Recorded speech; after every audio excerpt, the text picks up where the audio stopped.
Marwadi university మంచి భవిష్యత్తు కోసం తెలుగు విద్యార్థులు ఇష్టపడే యూనివర్సిటీ. అవతల వాళ్ళ సినిమా కూడా ఈ సూపర్ బ్రదర్స్ అని ఏవిఎస్ డైరెక్ట్ చేసిన సినిమాకి చిరంజీవి గారును కృష్ణ గారు ఇద్దరు గెస్ట్స్గా వచ్చారు, చీఫ్ గెస్ట్లుగా. అయిపోయిన తర్వాత బయటకు వచ్చి కూర్చున్న తర్వాత చిరంజీవి గారిది అది అప్పుడు ఏదో మాస్టర్ ఏదో సినిమా రిలీజ్ అయింది సార్. అప్పుడే మాస్టర్ రిలీజ్ అయితే మొత్తం టౌన్ రికార్డులన్నీ చిరంజీవి గారికి చెప్పారండి కృష్ణ గారి పక్కన కూర్చుని. ఏ సినిమా అనకాపల్లి దగ్గర నుంచి చిరంజీవి గారు అయితే మీరు నమ్మరు, ఆశ్చర్యపోయారండి. అని ఇటే ఆయన మెమొరీ అసలు కృష్ణ గారి మెమొరీ అని. సో ఆయన తరతరం భేదం లేదండి, ఫెయిల్యూర్ అయినా ఎదుటి వాళ్ళు సక్సెస్ అయినా ఆయన సమానంగా చూడగలిగారు. బట్ మీరు ఒక ఆర్టిస్ట్గా ఒక అల్లూరి సీతారామరాజు లాంటి ఒక క్యారెక్టర్ చేసిన ఏది రామారావు గారే మళ్ళీ కమర్షియల్ గా ఇది అవుతుంది అని చెప్పి మానేశారండి. కృష్ణ గారు తీద్దాం, అప్పుడు కృష్ణ గారికి రామారావుకి మంచి ఇది ఉండేది అండర్స్టాండింగ్. ఈయన సినిమాలు కూడా చేశాడు కదా, దేవుడు చేసిన ఎన్ని చేశాడు కదా. ఈ మొదలు పెట్టినప్పుడు వెళ్ళి అడిగాడు కృష్ణ గారు, ఏమంటే మీరు అల్లూరి సీతారామరాజు గారు తీద్దామని అనుకున్నారు కదా, స్క్రిప్ట్ అవన్నీ కూడా మీరు రెడీ చేశారు, తీస్తున్నారా అని అడిగాడు. అది కమర్షియల్గా వైబుల్ అవుదయ్యా, అందుకని ఆలోచిస్తున్నాను ఏం చేద్దామని అన్నాడు. మీరు కనుక డ్రాప్ చేశాను అనుకునేటైతే నేను తెద్దామని ఉందండి అన్నాడు. ఏ కృష్ణ నువ్వు అనవసరంగా చేతులు కాల్చుకుంటావు, వద్దు అని చెప్పాడు ఆయన. డబ్బులు పోతాయి పోతాయి, అది కమర్షియల్లోగా ఇదయ్యేది కాదు సినిమా. ఏదో అడవుల్లోకి పారిపోతాడు, ఏమవుతాడు ఎంతసేపు ఆ బాణాలు.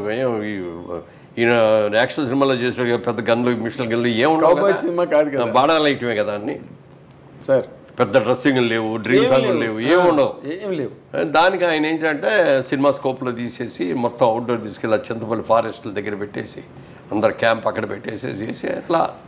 ఆ డైరెక్టర్ కూడా మొదటి రోజే హార్ట్ అటాక్ వచ్చింది రామచంద్రరావుకి.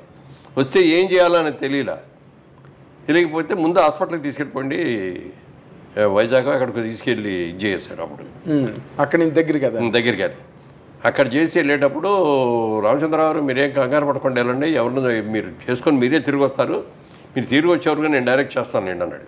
అప్పుడు దాకా డైరెక్షన్ కూడా తెలియదు వీరికి. ఓకే. కాకపోతే అంటే దాంట్లో సబ్జెక్ట్ అంతా కులంకషంగా ఏ టు జడ్ తెలుసు కాబట్టి మొదలు పెడుతున్నాడు కాబట్టి ఆయన చేయటం మొదలెట్టాడు. మొదలుపెట్టేసాడు. సినిమా డైరెక్టర్ ఎవరు పేరంటే ఆయన పేరే వేసాడు. అవునండి, వి రామచంద్ర గారి పేరే ఉంటుంది. ఆయన తర్వాత వచ్చి అసలు తగ్గి ఆయన వచ్చి మళ్ళీ షూట్ చేయలే. అవును, పోయారు మొత్తం అంతా ఈయనే చేశాడు, ఆయన చనిపోయాడు. అవును, డైరెక్టర్ అతను పేరే చేశాడు. అలాంటి మారల్ వాల్యూస్ అసలు తర్వాత డబ్బులు కూడా ఫ్యామిలీకి పంపించాడు. సినిమా మొత్తం డైరెక్ట్ చేస్తే ఎంత ఇస్తాడో ఆ అమౌంట్ అంతా కూడా ఇచ్చి పంపించాడు. గ్రేట్ కదా సార్ నిజంగా. అందుకే అన్నది నిజంగా ఇండస్ట్రీలో దేవుడు అంటే దేవుడే. అవి ఎవరు పెట్టారండి కాలేజీలో పేరు దేవుడు అని అతనికి? నేను మాత్రం పెట్టలేదు, కానీ ఎవరు పెట్టారు చాలా ముందు చూపుతో పెట్టాడు నిజంగా. అంటే దేవుడు అన్న పేరు దేవుడే పెట్టాడేమో అనిపిస్తుంది. లేకపోతే అసలు అలాంటి ఆలోచన ఇప్పుడు ఏదో బొంగమూతనో ఏదో జడ్డివాడు ఇలాంటివే పెడతారు, కానీ దేవుడు అని పెట్టడం ఏంటి సార్? అంటే తెల్లటి బట్టలు వేసుకొని చక్కగా అందంగా ఉండి వైట్ డ్రెస్ వేసుకుని, వైట్ డ్రెస్ ఎక్కువ వేసేవాడు, మంచి జుట్టు గిరిజాల జుట్టు చాలా బాగుండేది. అప్పుడు తర్వాత ఊడిపోయింది కానీ. అవును, మీ అందరికీ ఊడిపోయింది. అసలు అక్కడికి వెళ్ళింది రామారావుది ఎంత పెద్ద జుట్టు అండి, బ్రహ్మాండం. నాగేశ్వరరావుది దొంగరాముడు సినిమాలో మంచి హెయిర్ స్టైల్, సోహన్ బాబు గారిది మీ అందరిది.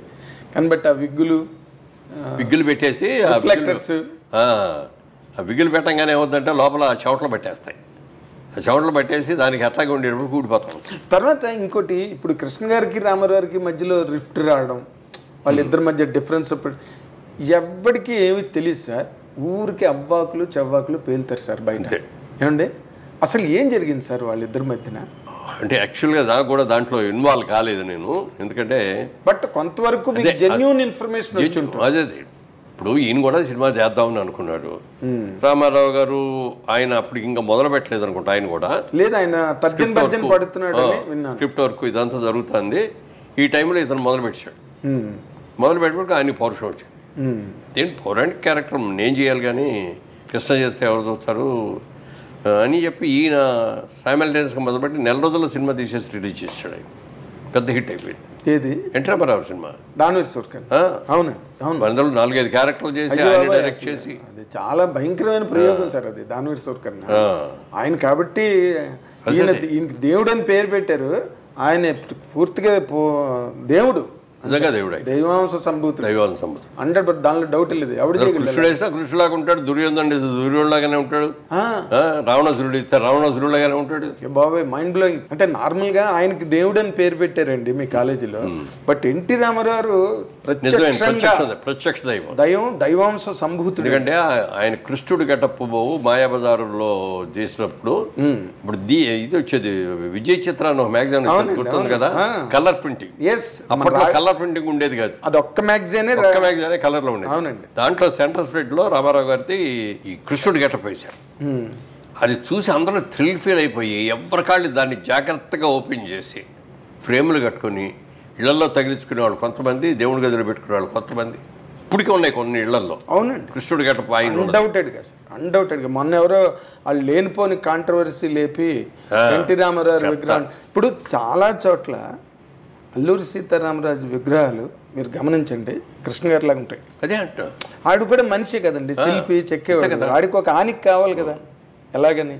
దాని మీద అసలు మొన్న చాలా తప్పు, దారుణం అండి. పాపం ఎన్ఆర్ఐ అమెరికా నుంచి అందులో తీసుకొచ్చి బోల్డ్ అంత అమౌంట్ పెట్టి ఒక అద్భుతమైన ఇది చేయాలని చాలా పెద్ద విగ్రహం అది. అవును. అంత చేస్తే మన ఇండస్ట్రీ వాళ్ళు దానికి ఎదురు తిరిగి ఇది చేశారు. దీని వెనక అప్పుడు ఎంక్వైరీ చేస్తే ఏంటంటే పొలిటికల్లో ఇది జరిగింది. ఈయన ఇది పెట్టేసేస్తే అజయ్ కుమార్ గారు కదా మినిస్టర్, అవును, ఈయన పేరు వచ్చేస్తుంది అని చెప్పి దాన్ని దెబ్బ కొట్టడం కోసం యాదవులు ఆర్టిస్టులు వాళ్ళని కొంత ఇది చేసేసి వాళ్ళే డబ్బులు ఇచ్చి ఇది చేసి నేను పెట్టించారు పొలిటికల్గా. ఓకే. ఇప్పటివరకు రాలా. ఇక నిన్న ఏదో మాటల మీద ఆయనే ఫోన్ చేశారు, ఏమండి ఏమైంది కేసు అంటే, అది ఇప్పుడప్పుడే తేలేటట్లేదండి, ఈ విగ్రహాన్ని అప్పటిదాకా అట్లా ఉంచడం ఇష్టం లేదు, పక్కన ఎవరిదో ల్యాండ్ ఉంది, ఆ ల్యాండ్ అతను కూడా ఇస్తున్నాడు, అక్కడ పెట్టేసి చేస్తున్నాం, తొందరలో దాన్ని స్టార్ట్ చేస్తాం, ప్రతిష్ఠించేస్తాం చెప్పారండి. చెప్పాడే. Okay, very good, very good. అంటే రామారావు గారితో పాటు ప్యారలల్గా నాకు రామనాయుడు గారు ఒకసారి నాతో అన్నారు, సార్ ఎన్టీ రామారావు గారి మాస్ పాపులారిటీ, మాస్ బేస్ని అటాక్ చేసిన హీరో ఒకే ఒక హీరో కృష్ణ అని. అంటే అతను కూడా మాస్ హీరో కదా, మాస్ హీరో. కృష్ణ గారు కూడా మాస్ హీరో. జేమ్స్ బాండ్ సినిమాలన్నా బాగా వచ్చినాయి, తర్వాత రామారావు ఆయన కలిసి చేసి ఈ బాగా వచ్చినాయి. అవును, అన్నీ వచ్చినాయి. అంతే, డైరింగ్ వెళ్ళిపోయాడు. అదే ఆ క్రేజ్ ఎక్కువ వచ్చిందండి, ఆయన డేరింగ్ అండ్ డాషింగ్ అన్న ఒక క్రేజ్. కానీ వాళ్ళిద్దరి మధ్య వచ్చిన రిఫ్ట్ ఎన్నాళ్ళు కంటిన్యూ అయింది? అది పెద్ద ఎక్కువ రోజులు లేకుండా. ఓకే, తొందరగానే. అదే మన అల్లూరి సీతారామరాజు దాన్ని కూడా నాగేశ్వరరావు గారికి అగేనెస్ట్గా కూడా చేశారు దేవదాసు. అవును, అందరం ఇండస్ట్రీలో చాలా మంది అనుకున్నాం దేవదాసు ఫెయిల్ అయిపోతాడని.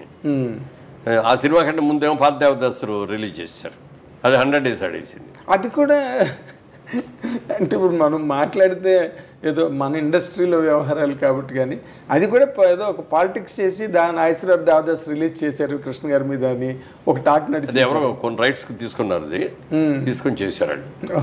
వాళ్ళు కమర్షియల్గా ఆలోచించింది. అదే దీని మీద కోపం కానీ ఇదే అని కాదు. ఈ గొడవలో అసలు దేవదాస్ అంటే నాగేశ్వరరావు గారే అనే కదా ఇండస్ట్రీలో. 100% అదర్ లాంగ్వేజెస్ దిలీప్ కుమార్ చేశారు, తమిళ్లో శివాజీ గారు చేశారు, అన్ని ఫెయిల్ చేయాలి. దిలీప్ కుమారే అన్నాడు ఈజ్ బెస్ట్ అని చెప్పి, చేశాడు. దానికి తోడు ఘంటసాల గారి పాటలు, అజరామరమైన పాటలు, అసలు దాంట్లో సావిత్రి గారు అసలు. సో అవన్నీ ఏంటంటే ఇది రిలీజ్ చేసుకుంటే మనకి డబ్బులు వస్తాయి అనుకున్నారు, రిలీజ్ చేశారు బ్రహ్మాండంగా. కంప్లీట్ కమర్షియల్, అది కమర్షియల్ ఇదే తప్ప ఇందులో కృష్ణ గారి మీద ఇండియాలో కూడా లేరు. అప్పుడు గుండె ఆపరేషన్ కోసం అమెరికాలో ఉన్నారు. ఆయన పర్మిషన్ తీసుకుని రిలీజ్ చేశారంటండి ఆ రోజున. అంటే ఇండస్ట్రీలో మాట్లాడుకునే మాటలు.